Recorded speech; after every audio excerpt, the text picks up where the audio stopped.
And the reason that we're doing all this stuff really comes down to the fact that Governor Walker had to undergo and I'm sure you've heard this, 2 John Doe investigations.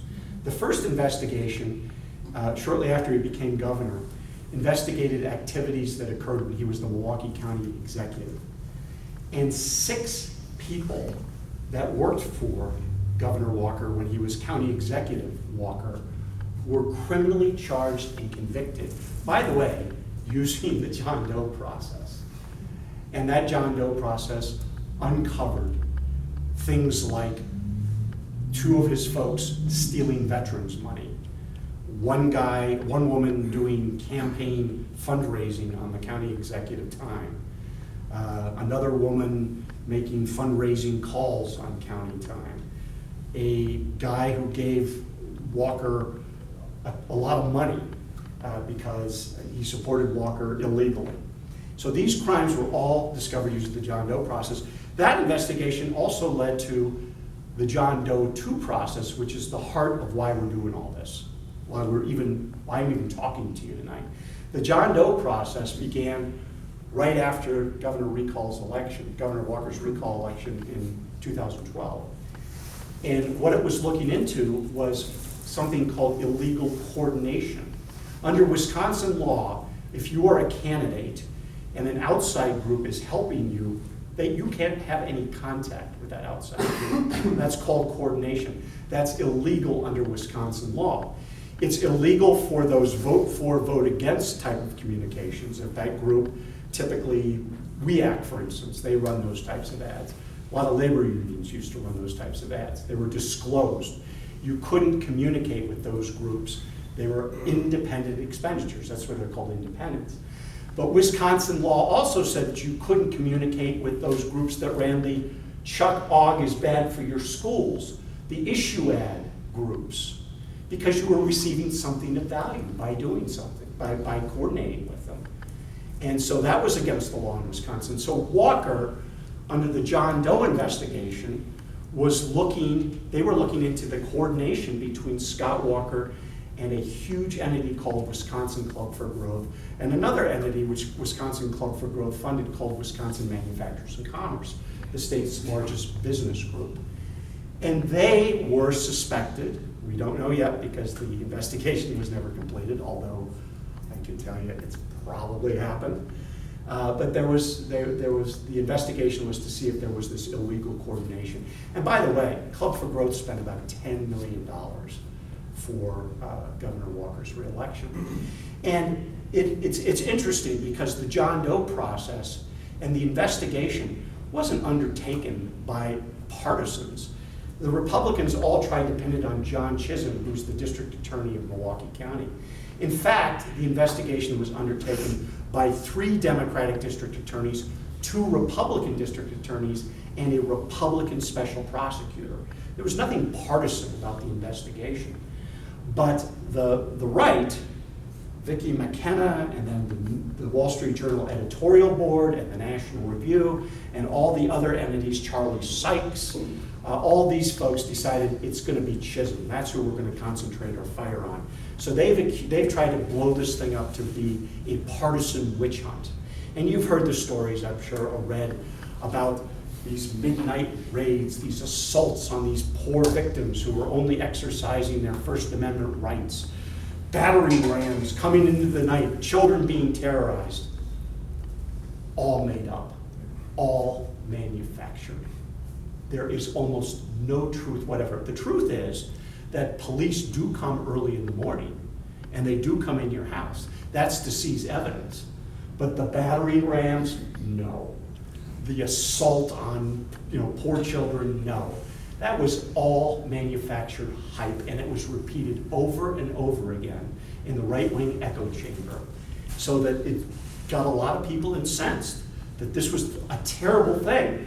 And that was the ammunition behind curtailing the John Doe law. When you hear Republican legislators talk about this, one even compared the police seizure of evidence in the John Doe case with Nazi stormtroopers invading the homes of Jewish families, prior and during the Second World War. It was outrageous. It was totally outrageous. And there were two Democratic Jewish representatives from Milwaukee who rightfully took great offense to that. To equate something like that is awful. And so the other thing about the John Doe thing is that if it's such an awful thing, then why don't you get rid of it for everybody? Why do you only get rid of it for politicians? Why do you only get rid of it for people who might be engaged in political crimes? The right's response to that is, this is free speech. This is the First Amendment. These are people just trying to speak. Well, no, it's against the law for there to be illegal coordination. That was clearly known to everybody.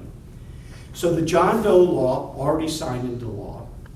The Government Accountability Board will be eviscerated. The separate funding for investigations will be gone.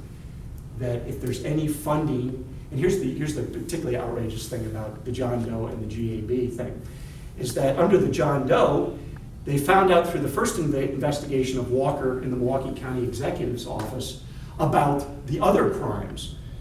The crimes that, the investigation that discovered the two guys stealing the veterans funds led to the other investigation of the people doing campaign time on county time, which is illegal, which also then led to the John Doe 2 investigation. What they've done is they've crafted the bill that says that, yes, you can investigate one stream, but that's it. You can't then let that lead you to something else. You have to then go back to a panel of judges and you have to get permission. And that totally would undermine any investigation into political corruption. That's not how you ferret out political corruption. That's not how you ferret out crimes, as you know. What you do is you talk to somebody, and that usually gives you information that leads you down another path, and sometimes another path. Well, that will be impossible now in Wisconsin, but only for political crimes.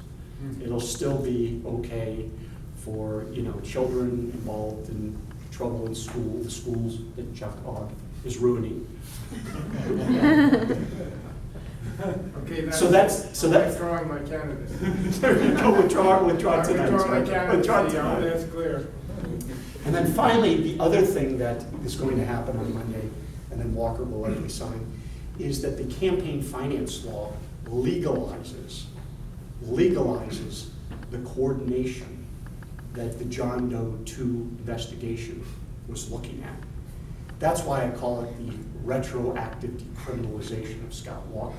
Because what it says is that it's okay for a candidate to coordinate their activities with a issue ad group. And what that means is that groups like Wisconsin Club for Growth, who don't run the vote for, vote against ads, they run the Chuck Ogg wants to destroy your school ads. That's all they run. Wisconsin Manufacturers and Commerce, same deal. And many, many other groups with names like All Children Matter and Teachers for Peace and Wisconsin Cheese is Great and all these kind of cute names. They will all be able to coordinate now with candidates. And what does that mean? That means that even though they're doubling the contribution limits, and instead of only being able to give $10,000 to Scott Walker, you can give $20,000. Well, why would you? Because you can give unlimited money to this issue ad group that is coordinating their activities with Walker's campaign. So it's just like giving the candidate money, but you can do it secretly and no one will know who you are. So that's great because a lot of folks will be able to give a lot more money and never have their identity revealed. And of course, just to complete the picture, what they've decided to do is on those contributions that have to be disclosed, the contributions to Representative Kulste, the contributions to candidates for office, not the outside money, but the candidates, the money that you give, you will no longer have to reveal your employer's name. So I could just write, if I make a contribution, it would be J. Heck, and instead of Executive Director, Common Cause in Wisconsin, it just would be Executive Director. Or it could be machinist, or it could be waitress, or it could be homemaker, but no information about the employer.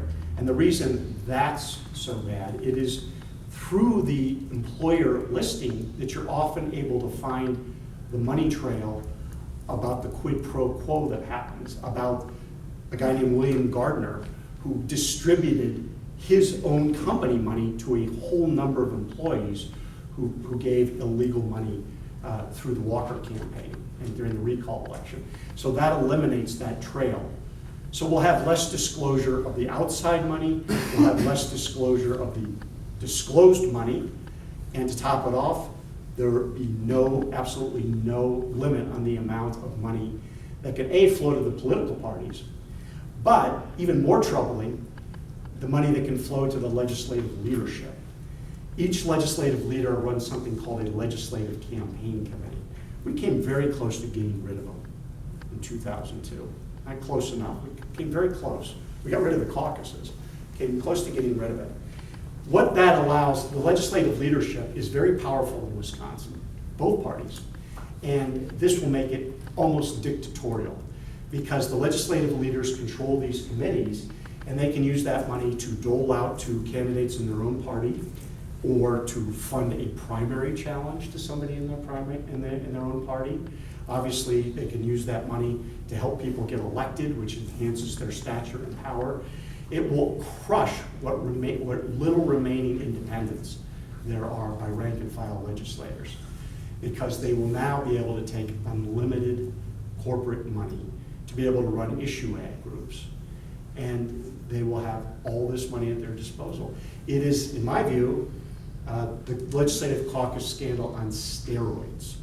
Because the money that was at the disposal of Chuck Qualla and Scott Jensen back in 2001, 2002 is minute compared to the amount of money that will be available to Robin. And by the way, no, it's not a coincidence that the only two names on the campaign finance bill were Robin Vos and Scott Fitzgerald, the Assembly Speaker and the Senate Majority Leader. Those are the only two names on it. And as it should be, because this gives them enormous clout and power like we've never seen. So the good news. There is some. The good news is that Chuck has no chance of getting away. No. So here's the thing. Yes, this is likely to pass on Monday. Yes, it's likely to plunge Wisconsin back into the dark ages. Some think at least 100 years in terms of our transparency, in terms of the amount of money that will be able to flow. You know, the Citizens United decision undid all the money, but what this does is, I mean, Citizens United, at least what Citizens United provided for was, okay, we're unleashing a ton of money into American politics, but we also strongly encourage you folks to require the disclosure of it. What this does is this puts the kibosh on disclosure. So it's a flood of secret money, and that's why it was so appropriate that they voted on this a little after midnight on Friday, in the dark of night, and because in the darkness of the Capitol, they have succeeded in putting a shroud, a veil of secrecy over all the money. When people say, "Well, what can you do about it?" Well, what you can do about it is you can remember this, and we will certainly remind people at every turn. I'm also proud to say that we've helped craft with Representative Therese Purcell and others an alternative version of campaign finance. It's not going to get a vote in the Assembly on Tuesday or Monday, but we want to be able to tell people in Wisconsin what it could look like and what it should look like. Voss and Fitzgerald are very fond of saying they have to do this because of the Supreme Court decisions, that they have to do this to bring this in line with the constitutional decisions. No, you don't have to do this. You don't have to codify into the law coordination between outside groups and candidates. You don't have to do that. You don't have to make it impossible for there to be disclosure of all the money that's going to flow in our politics. We have every right to demand disclosure. So it's going to be all about disclosure and transparency. But the other thing, and I'll leave you with this, and then we'll take questions. And I can't even tell you. I mean, I am probably after Monday going to be shifting very quickly to what I think is the most important thing that any of us and all of us that care about Wisconsin and open government and progressive tradition and all the rest, democracy, frankly. And that is that we're, with a huge coalition of other groups, are going to be making sure that we take it upon ourselves to find every person in the state who needs a required photo ID to get it. And that's very critical, because the way you defeat this, and it's really the only thing we have at our disposal, is at the ballot box. And the only way that can be done is to make sure that all the people who want to vote are able to vote. And there are a lot of people now that, and this is going to be the first election now where voter photo ID is in place. This is a disaster for so many people on so many levels. As a middle-aged white guy who just lost my wallet last week and just had to go to the DMV to get a new driver's license, I mean, I was lucky. But there are lots of people where it's impossible for them to take the time, particularly if you're in a rural county, but even if you're not in a rural county, to have to go to a DMV to get a driver's license if you don't have one, to get a quote-unquote free ID, if you even know one exists. But nevertheless, the time for grumbling about that, the time for despairing about that is over. It really is incumbent on all of us to make sure, and what I suggest is between now and February 1st, each individual take it upon themselves to identify 15 or 20 people who are A, not registered to vote, or B, are registered to vote, but maybe don't have the proper ID in order to vote. And that's critical because February 1st is the primary election for the Supreme Court is the next week, February 6th, I think it is. And then the April election for the Supreme Court is 2 weeks after that. But in those elections, photo ID will be in place. And the good news is that this was imposed on the voters in Florida in 2012. And what happened was very surprising. People thought, particularly the Republicans, thought that this was going to depress voter turnout among certain populations. African American communities, certain Latino communities, not the Cubans. They wanted the Cubans to vote, but they didn't want Puerto Ricans and some other groups in Florida to vote because they tended to vote Democratic. Elderly communities, particularly on the Atlantic coast, which tended to vote Democratic. They thought that having a voter photo ID thing in place was going to help them. Exactly the opposite happened. People were so angry and so mobilized, and the people in Florida mobilized to get the proper IDs. And the turnout in 2012 surpassed the turnout in 2008 when there wasn't voter photo ID. And people were lined up at the polls. But as you know, and I'm nonpartisan, we didn't endorse President Obama, but I'm just saying that he won Florida overwhelmingly. And a lot of people in Florida, a lot more people in Florida voted. And it was because of the anger, and it was because people realized that they had no other recourse but to make sure that they did that. So that's critical, I think, for us, rather than just complain and wring our hands, and I see that all the time, and I understand it, but we've got to take positive action. We've got to turn this anger into a positive direction. So that's my story. I'm sticking to it. Feel free to take issue with any of it. And Just check out, guys, as bad as you said. he's really not nearly as bad, actually, except he calls radio stations. But are there questions or comments or anything? Yes. I have a question about, I know you were just finishing up on photo ID. Are you going to be focusing on with, I know the recent announcement with UW-Madison, they're not going to change what they currently have on their photo ID for that? Yeah, And there's, then also, I was also wondering about, are you going to focus on with veterans as well with their VA card? yeah. On that? I don't know if you've seen on Facebook, there's been a lot of things today. You should be able to use that veteran's identification to vote. What's interesting is the Wisconsin legislature, and Deb can tell you this, they just passed required photo ID in order to get food stamps, nutritional stuff. Ironically, that piece of ID is not you can't use that to vote. And here's something even more ironic. In Alabama and in Mississippi, you can use your concealed carry permit and your gun permit as a form of identification to vote, not in Wisconsin. I mean, the number of forms of ID that you can use to vote in Wisconsin is now the second most restrictive. It was the most restrictive. Our friends in North Carolina have passed us, and they're now even more restrictive than Wisconsin. The answer to your question is yes, all those things. I am not the expert in my organization on voter photo ID. I did bring for all of you this, and which you can pick up. This is voter photo ID. It's what you need to know, and it sort of tells you what you need to know in terms of the forms of ID, and then what you can do if you don't have those forms of ID, and what you need to do to get them. And it's very confusing. But yes, the student ID, it's a huge matter that we're discussing with. You know, we've been trying to get in touch with the Department of Transportation, Mark Gottlieb, the Secretary of the Department of Transportation. You know, other states that have voter photo ID have mobile vans, particularly for rural communities, that will go around and help people get the free ID. There's nothing like that in Wisconsin. They don't have, and some of these, as Deb can tell you, some of these places in like Pepin County and some of these counties up north, the DMV office is open one day every 2 months. And and you're expected to get your photo ID at that place.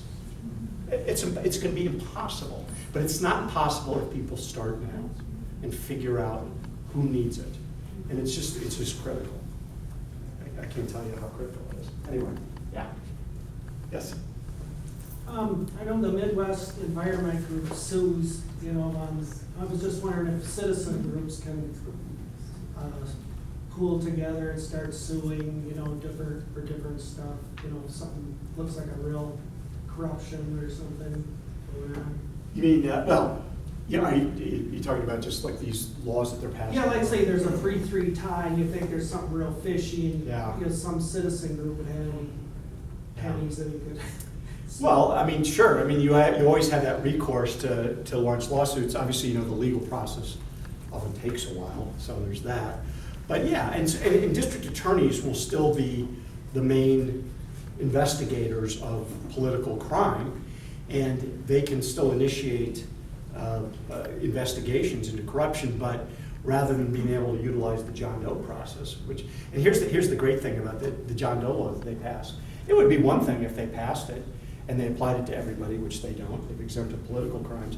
It would be another thing too if they passed it and provided funding, because in order to convene a grand jury, it costs counties a lot more money to do that. There's no funding for this bill. So in some ways, it's even worse than what every other state has, because every other state funds grand juries. We won't even fund those.